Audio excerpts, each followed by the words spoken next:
With so much information, it's hard to know what you should be focused on with your money. That's exactly what we are going to focus on today on the BizPo Show.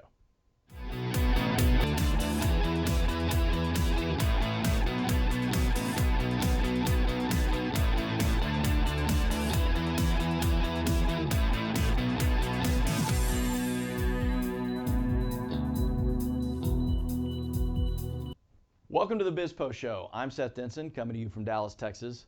Dan is off this week. In today's world, information is moving so fast. Quite frankly, it's all but impossible to keep up. In addition to soccer practice for the kids, paying the bills, going to work, attending this or that school event, time to research financial matters can be all but impossible. So what do you need to know that's going to help you with your family's needs? Well, that's what we're going to focus on today on the BizPo Show. We're going to really dive into your money and what you might need to be thinking about. And we're going to do this regularly going forward, recognizing that not everyone has an institutional investor or access to a hedge fund manager, but everyone does want to know, how am I going to pay for college? How am I going to support my kids? How am I going to make my mortgage payment? When's the best time to sell my house? And will I ever get to retire or have the chance to live beyond paycheck to paycheck? These are questions we're going to address. And by the way, the answers will change. The answers will change because sometimes based on the week, the situations change. They even change based on the day. Heck, sometimes even based on the minute. We needn't look further than the crypto craze or GameStop stock to recognize that. Nonetheless, things do change as the market is ever moving, and therefore we need to move with it. Our information needs to be fluid and it needs to be constant. It needs to be easy to digest in a way that's not riddled with insider jargon or Wall Street establishment vernacular. We want to make that information easy to understand so that you can be informed and able to make good decisions for your family. To that end, here's a good focal point. Slow down. In today's climate, we've seemed to have forgotten the story of the tortoise and the hare. We're so wrapped up in that GameStop stock and cryptocurrency, we've forgotten that slow and steady often wins the race. Instead of quick tips and hot market takes, let's get back to fundamentals. It begins with making sure we're not spending more than we're going to make. Set aside some of that money to let it grow and make wise decisions with the money we have. Success breeds success. Go slowly and make wise and informed decisions, not emotional ones. Today we've assembled an all-star list of guests, experts in finance, tax, real estate, and more to help break down what's going on today and what you need to be thinking about for the future. We're going to tell you how you can responsibly invest, save money on your deductions, how you can earn money in many areas like real estate investments. In summary, we're focusing on delivering sound information for you to disseminate, think about, and act upon if it's right for you. And we'll do that right after the break.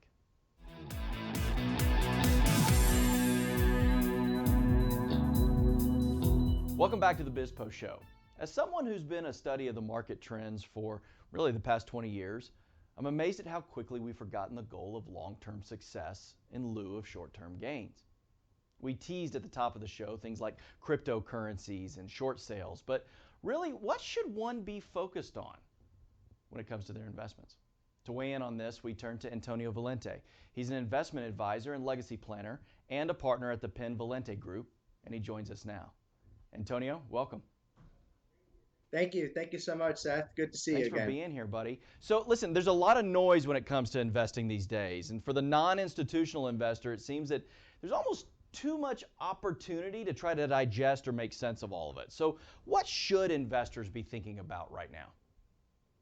Yeah, great question. So important. And you said a magic word there, Seth. The word is noise, right? A lot of folks out there are bombarded through television, Facebook, Twitter, and there's a lot of noise out there. So I would take a step back. And when we're talking to our clients and talking to folks, the first question is, how are you doing? How's your family? How's your household doing? We went through an unprecedented period through the pandemic. We're still in it. We've had election. There's been turbulent times. I think these things are more important. Stability of job. How does income look? Right? How's the future look for y'all? As opposed to what's going on with GameStop? Should I be involved in GameStop? I think taking a step back first, how did an individual respond to all the volatility, all the crazy up and downs that we've seen over the last, frankly, 6 months to 12 months? That's the first indicator of how somebody should respond going forward. So, given the current volatility in the market, and I mean, again, you turn on your TV, you see the market's doing well, and maybe you're looking at your portfolio, or maybe you're even living paycheck to paycheck, and going, I'm not Right. feeling that. I don't get it. But there's a lot of liquidity out there, right? You've got trillions being pumped into the economy, not just here in the US, but globally. What are some good things for investors to be thinking about that might set them up for success in the future? Yeah, you bet. And you kind of said it. You said it earlier. It was fast, but it was there, and I caught it because it's important. It's the long term. And we can look at something like year to date. There's been what 100 days so far in the year, right? And you can look at it and you could say, I'm trailing the S&P or I'm trailing the Nasdaq or whatever benchmark you'd like to add inside there. But does that really matter when you think about the next 200 days, right? So there's a saying, it's been around forever. I believe it. And it's to kill it in the stock market, you need to not be killed by the stock market. And so when changes happen, they happen very, very violently, and folks could be on the wrong side of that trade. And so if you're not an institutional investor and you're planning for a better tomorrow, your legacy really starts by understanding where you are today and that this is really a marathon. So it really doesn't matter if you're in the lead in the first mile.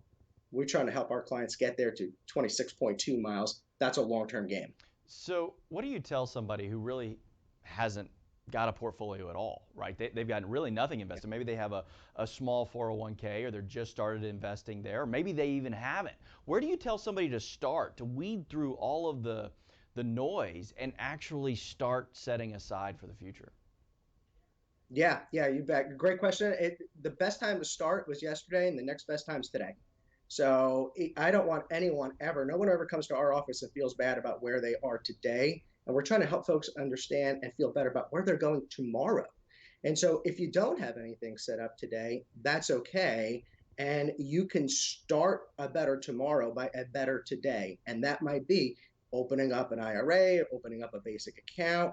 Maybe your employer does have a 401k plan. That might be a perfect opportunity to start building an investment portfolio. So I have to, before I let you go, ask you about crypto, because it's, listen, it's all the rage. You can't turn on the television and not hear more about it. It's hard to So keep up with all the variations of cryptocurrency. What's your take on this as an investment strategy? yeah, boy, it really is interesting. You know, I've been doing this for a long time, and I've seen a lot of different things come and a lot of different things go. And much like Warren Buffett, I don't really make forecasts. I have a lot of expectations built into what we see happening around us. And it does look like that cryptocurrency is certainly becoming more popular. We hear about it every single day. And I think when I look at it, it sort of feels hard to think about cryptocurrency operating as a currency right now. And I'll use an example of if somebody was going to go buy a car, and let's say the car costs $50,000, the person selling the car is comfortable understanding that the volatility or the change, the value of the dollar is not going to fluctuate in a real wild manner while they're doing the transaction of selling you a car.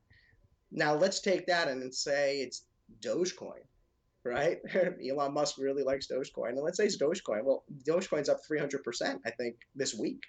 So if you were doing something like that, it's really kind of hard to operate it as a currency. There's a lack of stability.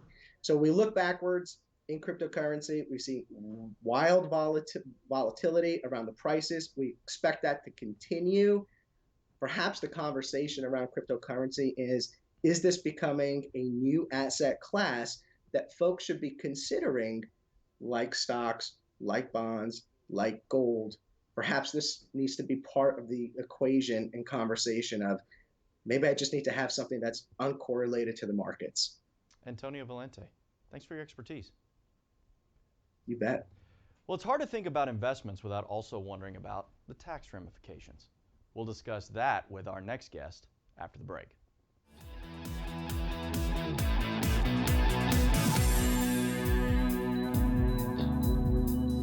Well, if you missed the April 15th deadline to file your taxes, have no fear. The Treasury Department, along with the IRS, announced last month that everyone's getting some extra time, so I guess you could say we're in extra innings. So what do you need to know if you haven't filed? And if you have filed, what should you be prepared for in the future? Our next guest knows a lot about this kind of thing. Joshua Jensen, better known to the world as JJ the CPA, is one of the foremost sought after voices when it comes to taxes and business. And he joins us now. JJ, welcome to the BizPo show. Thank you so much. Appreciate the intro, my friend. Always great to have you here, man. I know our episode with you is one of our most viewed shows. The public loves him some JJ the CPA, man. So we're always glad to have you here. Well, I appreciate that. Thanks for your part in making this all come to play.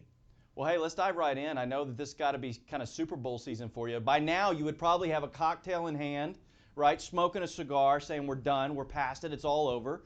But nonetheless, we now have some extra innings. The IRS has said, wait a minute, we're going to give everybody an extra month or so to do this. So, assume I haven't filed my taxes as of yet. And what should I be thinking about? What should I be focused on over the next maybe few weeks? Yeah, so take note, it is May 17th. That is the new April 15th. There was nothing that you needed to file back on April 15th. It's just that's the date for the due date. Now, if you're in Texas, Louisiana, or Oklahoma, your due date is June 15th. So if you're now outside of those states, what you want to be looking at is, did you report on your tax return before it got filed the amount of stimulus that you got in round one and round two? Because if you didn't get everything you could, it is on the 2020 tax return that you're then getting your catch up. If you got more than what you should have, you don't have to pay it back. The other thing is that came out here just a number of weeks ago is that the first 10,200 of unemployment is not taxable in 2020. That's per individual. That is if you made less than 150,000. What the IRS just came out with here in the last couple of days is that if you already filed your return, you don't have to go back and amend it if you did report that unemployment as taxable income. They will then just send you that refund. So these are the big changes. One other thing, Seth, is that what's brand new, never happened before in the history of history on taxes, is that you can deduct up to $300 of charitable contributions right on Form 1040, regardless if you itemize your deductions. And then there's been a few other things for teachers that if you're a teacher, take a look at the expansion of what you can deduct for educational deductions. So you touched on it for a second there, JJ. I want to go back to it, though. Let's say I haven't filed my taxes yet for 2020. Could that impact my stimulus that I still have coming, or maybe some stimulus that is out there? It does. And when you're looking at the stimulus, this third round, if you will, they are basing it off of 2020. And so when you file 2020, the dependents that you claim, the status that you claim, married, filing jointly, head of household, the kiddos, that will then determine what your stimulus is going to be. What's unique and new with this third round of stimulus is that they are allowing the parents of even those dependents that are in college, for the parents to get that stimulus amount. They are not paying it out, though, to the college students. So you'd want to look carefully at your dependent status and whether or not you should be claiming your kiddo as a dependent. So, of course, back in 2020, we were all working from home, right, for a better part of the year. It's got a lot of people asking, well, now do I get to claim my little space in my house that I worked off on my taxes? Is that now a deduction? Is that something people can look forward to? So I will tell you this, if you don't have your own business filing a Schedule C, the answer is no, because back in 2018, the home office deduction for those that are employees, even though they may be using their home for the benefit of the employer, has gone away completely. There's no longer that deduction, which was a miscellaneous itemized deduction on Schedule A. So it's just been gone. So those that get to take advantage of the home office deduction would be your sole proprietor, those that file a Schedule C. And then, yes, there are some easy requirements to get over now. Part of it, check it out, Seth, is that if you do qualify Schedule C, You basically take your square footage that you're using as an office times $5, and then that's your deduction. There is a cap to it. There's other ways to calculate it, but that's made it simple. But it's really not going to be a home run, but it's definitely something not to miss for sole proprietors. All the more reasons not to be using TurboTax to file your taxes this year, right? That's right. Friend? That's right. That's right. Call on a professional like JJ. All right, Well, so maybe one final question as we're wrapping the segment here, but I can't turn on my news these days and not hear about Biden's tax plan.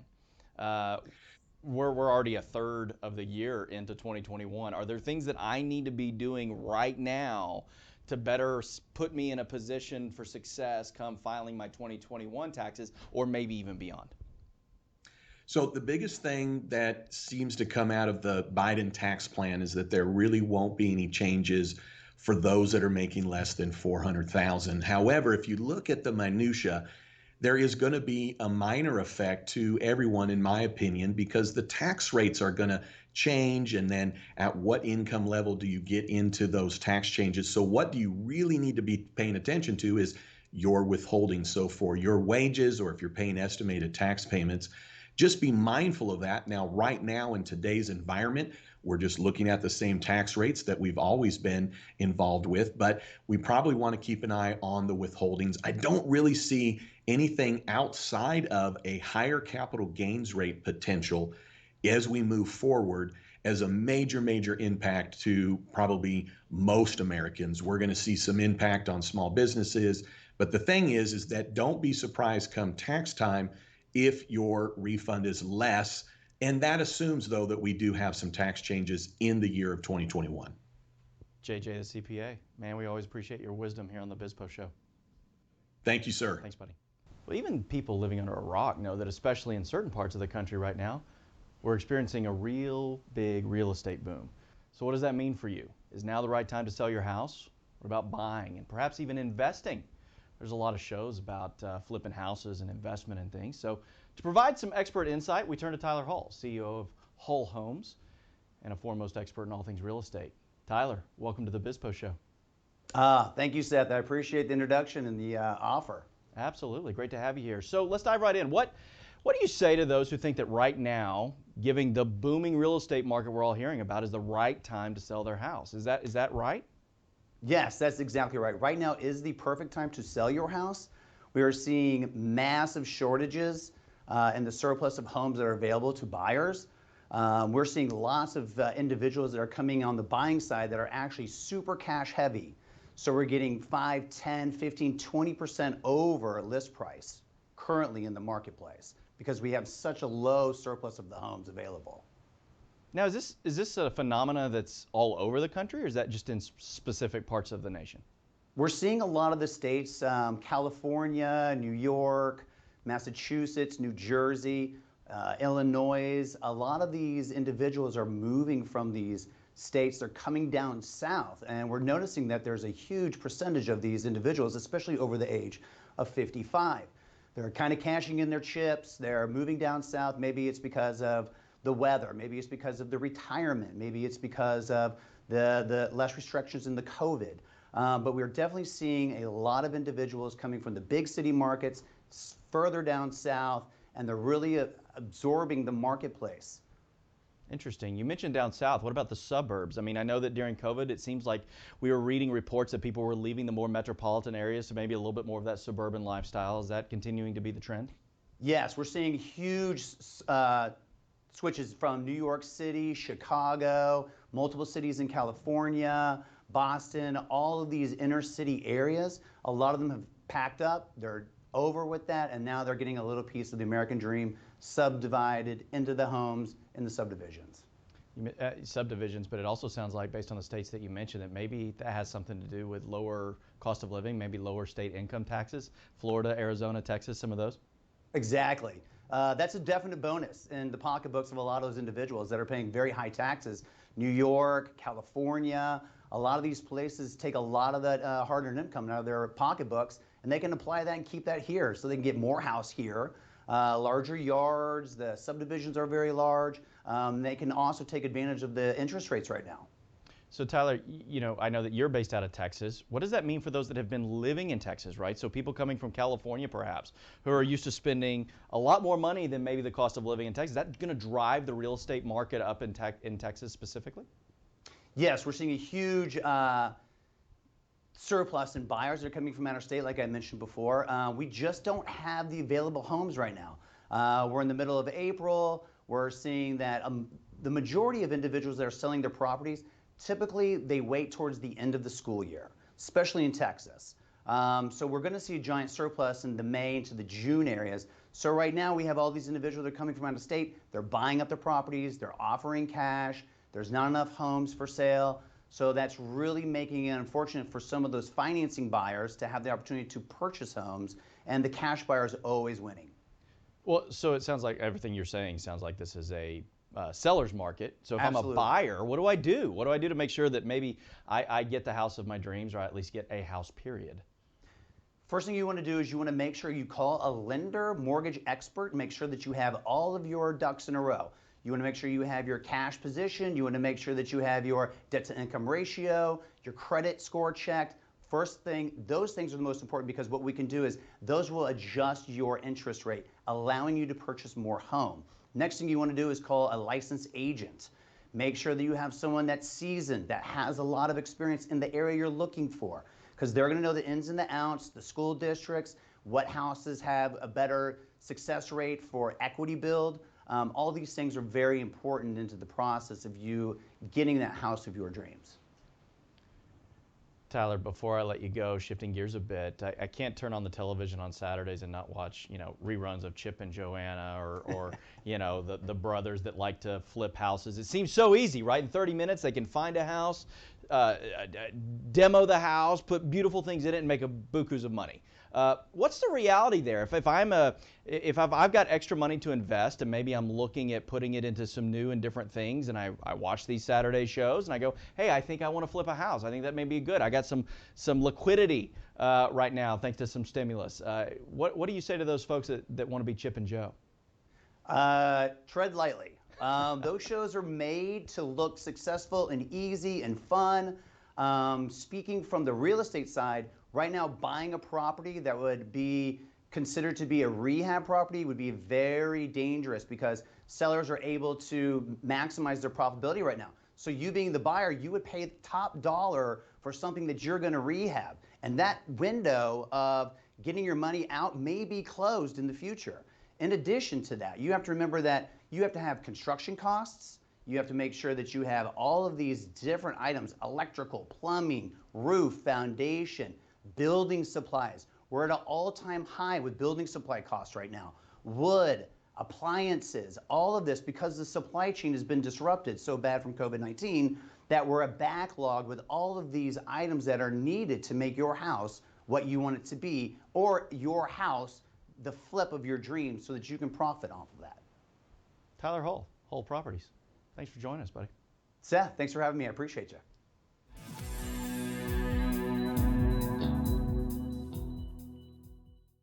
As we wrap up the show this week, I want to share with you my final thought. Information is power. We hope that we brought that information to you this week. But remember, it's only powerful if you'll do something with it.